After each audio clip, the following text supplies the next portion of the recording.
सच्चिदानन्दरूपाय विश्वोत्पत्त्यादिहेतवे तापत्रय विनाशाय श्रीरामाय वयं नमः। श्रीकृष्णाय वयं नमः। भर्जनं भवीजानाम् अर्जनं सुखसम्पदानां तर्जनं यमदूतानां राम रामेति गर्जनं। श्रीराम जय राम जय जय राम, श्री राम जय राम जय जय राम। भगवान कहते हैं कि जो उपाधि रूप लिंग शरीर है व्यक्ति का, वो मोक्ष पर्यंत हमेशा साथ रहता है, और मन और इंद्रियां तथा भूत, इनका जब उससे संयोग होता है, इनके साथ जब वो शरीर प्रकट होता है तो उसे जन्म कहते हैं, और जब इनके साथ उसका संबंध विच्छेद खत्म हो जाता कुछ समय के लिए तो वह मृत्यु कहलाता है। इस प्रकार व्यक्ति जो है एक शरीर से और दूसरे शरीर में जाने के लिए कर्म करता रहता है। ठीक उसी प्रकार जैसे एक व्यक्ति पहले का ऋण चुकाने के लिए दूसरे से ऋण लेकर और पहले का चुका देता है और दूसरे का जो है ऋण सिर पे रख लेता है, ऐसे ही एक शरीर प्राप्त होने पर उस शरीर का ऋण चुकाते चुकाते उससे ऐसे कर्म हो जाते हैं कि वो दूसरे शरीर में जाने के लिए कर्जदार हो जाता है, और बार बार निरंतर उससे ऐसे कर्म बनते हैं कि इस जन्म के कर्म को भोगने के लिए उसे दूसरा जन्म लेना पड़ता है, और दूसरे से तीसरा, तीसरे से अगला, इस प्रकार नाना जन्मों में जीव भटकता रहता है। तो जीव को चाहिए, देखो इस संसार में ऐसा कोई कर्म नहीं है, शुभ कर्म किए जाएंगे, शुभ कर्मों का फल ऐसा होगा कि वो दिव्य लोकों की प्राप्ति करा देगा, और जब पुण्य नष्ट हो जाएंगे फिर इसी मृत्यु लोक में आना पड़ेगा। और भगवत कृपा एक ऐसा ब्रह्मास्त्र है जो इस जन्म मृत्यु के जो है बंधन को नष्ट कर देता है। सिर्फ और सिर्फ एक ही साधन है, वो है भगवान का भजन, वो है संसार सागर से पार कर देता है। नरसिंह पुराण में एक कथा आती है कि जिस समय हिरण्याकश्यप ने त्रिलोकी को जीत लिया और अपने अहंकार और बल के मद में वो क्या है देवलोक में गया, और देवलोक में जाने के बाद उसने देवताओं को अपने बस में कर लिया, बंदी बना लिया और उनको दंड ले लेकर छोड़ दिया। ब्रह्मादिक देवता भी अपने लोकों को छोड़कर भाग गए। जब मद के अहंकार में हिरण्याकश्यप वैकुंठ लोक में गया सो श्री हरि को पुकारने लगा कि हम तुमसे युद्ध करना चाहते हैं। भगवान तो मायापति है, हाँ? तो उन्होंने कहा कि अभी हिरण्याकश्यप से हमने कई लीलाएं और करवानी है, तो क्या करना चाहिए। भगवान हिरण्याकश्यप के हृदय में छिप गए जाकर। तो कैसी विचित्र कथा है, भगवान स्वयं एक दुष्ट के हृदय में जाकर छिप गए और दुष्ट उन्हें बाहर ढूंढता रहा।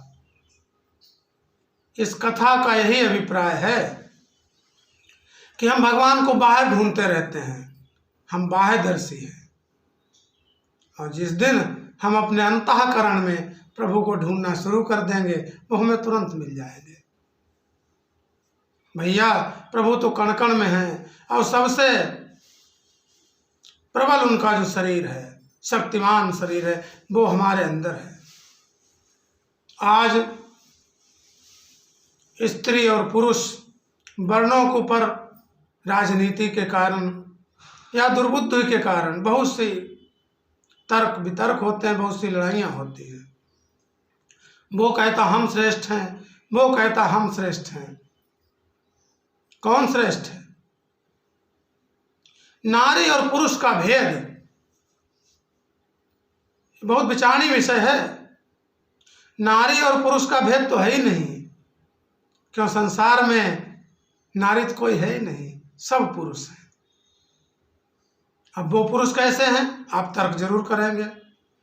देखिए, इस संसार में जितने भी जीव हैं, जितने भी शरीर हैं, उनके अंदर प्रकाशमान जो है परमात्मा है, और परमात्मा पुरुष है। परमात्मा जो है वो पुरुष है, परमात्मा नारी नहीं है। और वही पुरुष जब स्थूल शरीर के अंदर प्रवेश करता है तो उसमें चेतना आती है।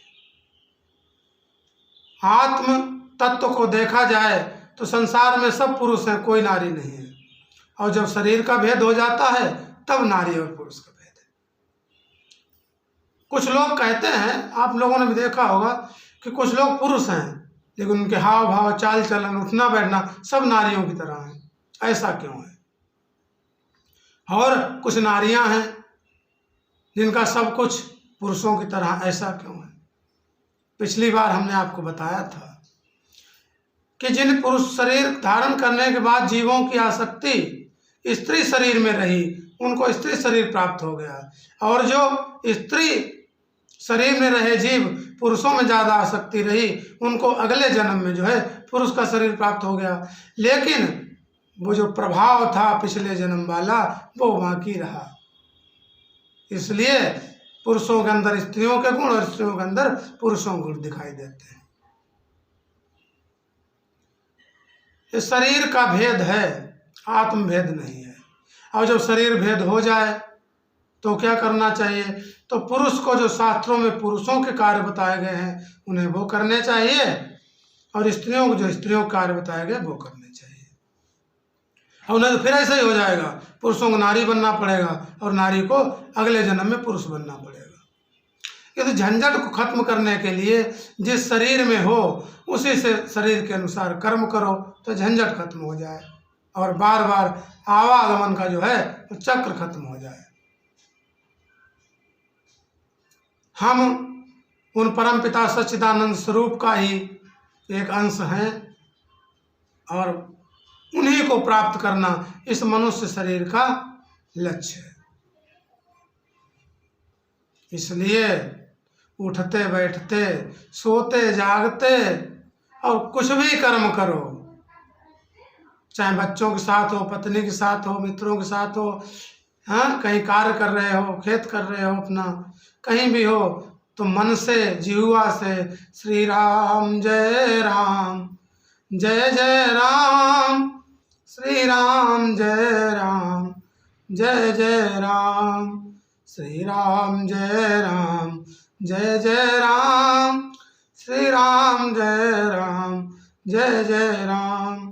शास्त्रों में कहा गया है कि जो व्यक्ति, जो जीव एक बार भी श्री राम का उच्चारण कर लेगा उसका भी उद्धार हो जाएगा। और पूरा नाम उच्चारण नहीं कर सकता है, राम नहीं कह सकता है, केवल जो रकार का भी उच्चारण कर लेगा रा, उसका भी उद्धार हो जाएगा।